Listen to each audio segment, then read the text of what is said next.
Hello everyone, welcome to our YouTube channel SR Studyness. SR স্টাডিনেসে তোমাদের সকলকে স্বাগতম। তোমরা যারা 2026 সালে মাধ্যমিক পরীক্ষা দেবে, তোমাদের ইংরেজি বইয়ের দ্য স্নেল কবিতাটি আজকে আমরা শুরু করব। তোমরা অন স্ক্রিনে দেখতে পাচ্ছ দ্য স্নেল কবিতাটি লিখেছেন উইলিয়াম কপার। ওকে, সো তোমাদের কবির জীবনী তো অতটা তোমাদের জন্য ইম্পর্টেন্ট না। ওকে, তোমাদের পরীক্ষায় এর থেকে কোনো প্রশ্ন আসবে না। তোমাদের যে প্রশ্নগুলো হবে মূলত এই কবিতা থেকে প্রশ্নগুলো হয়ে থাকে। ওকে, চলো আমরা কবিতাটি শুরু করি। To grass or leaf or fruit or wall. Grass মানে ঘাস, তোমরা সকালে জানো।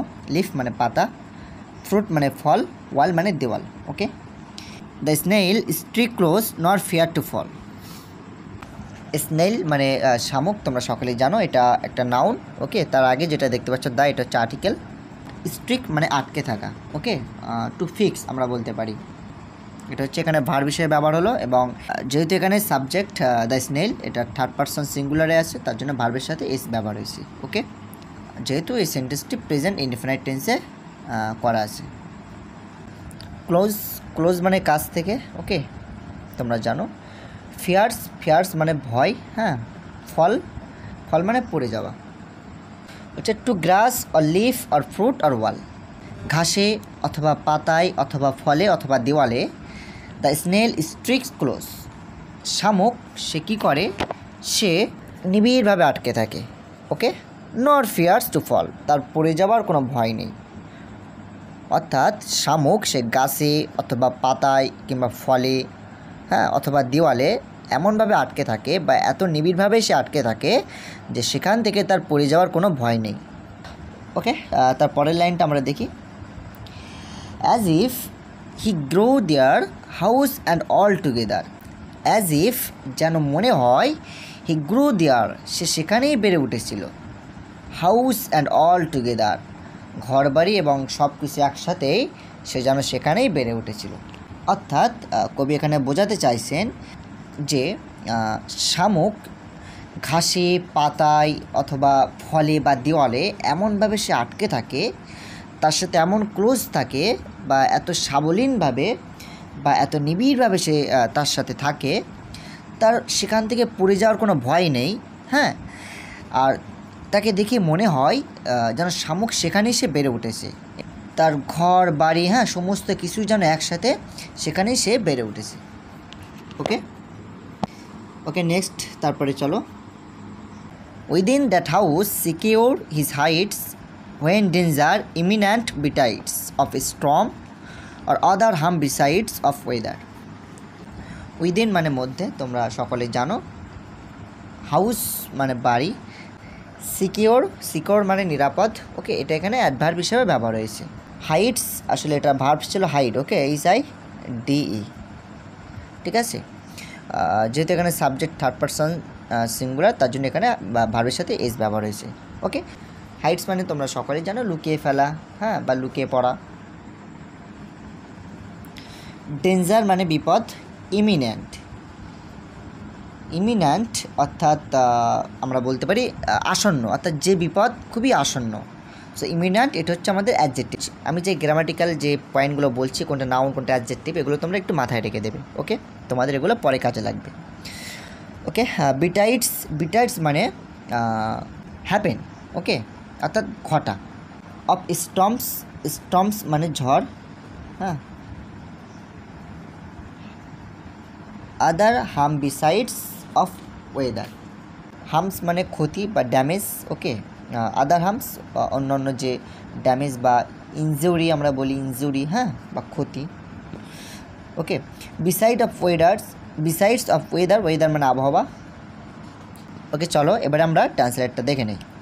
Within that house secure he Heights.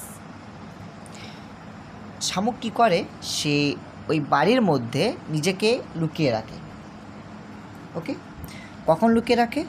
When danger imminent betides of storm, যখন ঝড়ের কারণে, যখন কোনো বিপদ আসন্ন হয়।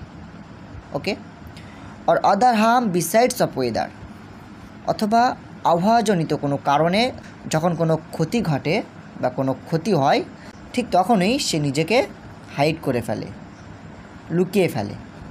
ওকে, চলো আমি আবার একবার বলে দেই। Within that house secure he hides, সে ঘরের মধ্যে নিজেকে লুকিয়ে ফেলে। When danger imminent betides of storm, যখন ঝড়ের কারণে কোনো বিপদ, ডেঞ্জার বা বিপদ ঘটে বা বিপদ আসন্ন হয়। আর আদার হার্ম বিসাইডস অফ ওয়েদার, অথবা কোনো আবহাওয়াজনিত কারণে অন্য যে ক্ষতিগুলো যখন ঘটে থাকে, ঠিক তখনই সে নিজেকে ঘরের মধ্যে লুকিয়ে ফেলে। ওকে ডিয়ার, আশা করি তোমরা বুঝতে পেরেছো। ওকে, তারপরে চলো।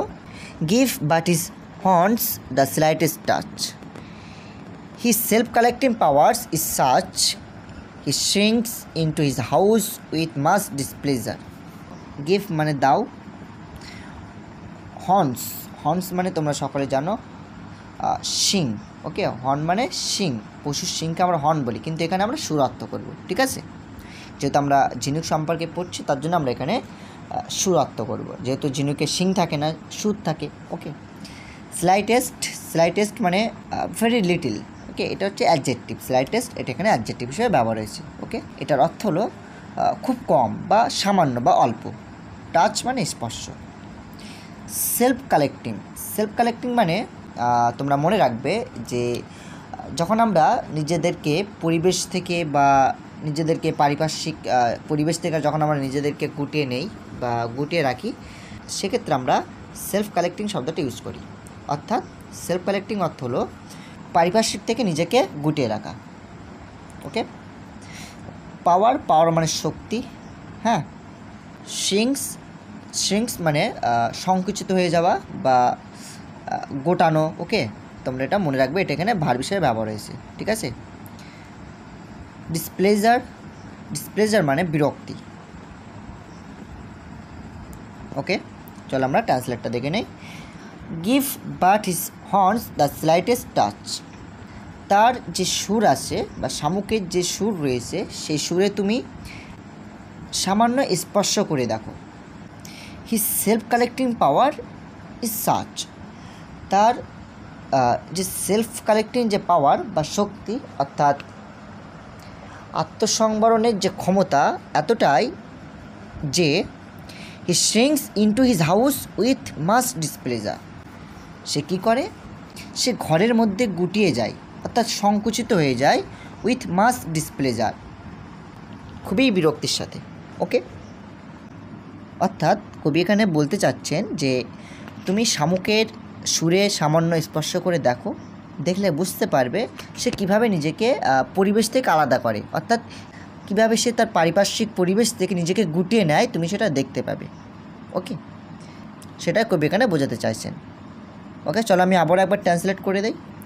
Give but his horns the slightest touch, তুমি তার সুরে সামান্য স্পর্শ দাও বা স্পর্শ করো, করে দেখো। His self collecting power such, তার আত্মসংবরণের ক্ষমতা এতটাই যে he shrinks into his house with much displeasure, সে নিজেকে গুটিয়ে নেয় তার ঘরের মধ্যে, তার বাড়ির মধ্যে, উইথ মাস ডিসপ্লেজার, খুবই বিরক্তির সাথে। ওকে, আশা করি বুঝতে পেরেছো। ওকে, চলো তারপরে যেটি আছে আমরা দেখে নেই। Wherever he dwells alone, except himself has chattels none, well satisfied to be his own whole treasure। এখানে ডুয়েলস এটা হচ্ছে ভার্ব, এটার অর্থ হলো বাস করা। ওকে, চ্যাটেলস বলতে ব্যক্তিগত সম্পত্তিকে বোঝায়। ওকে, ব্যক্তিগত সম্পত্তি। স্যাটিসফাইড, স্যাটিসফাইড মানে সন্তুষ্ট হওয়া, তৃপ্ত হওয়া। ওন মানে নিজস্ব, ট্রেজার মানে সঞ্চিত সম্পদ।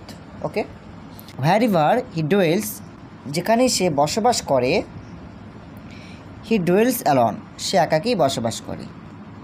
অ্যাকসেপ্ট হিমসেলফ হ্যাজ চ্যাটেলস নন, সে নিজে ছাড়া তার অন্য কোনো সম্পত্তি বলে কিছুই নেই। ওকে, অর্থাৎ সে নিজেই একটা বড় সম্পত্তি, সে নিজেকে মনে করে। Except himself has chattels none, নিজে ছাড়া আর কোনো সম্পত্তি তার নেই।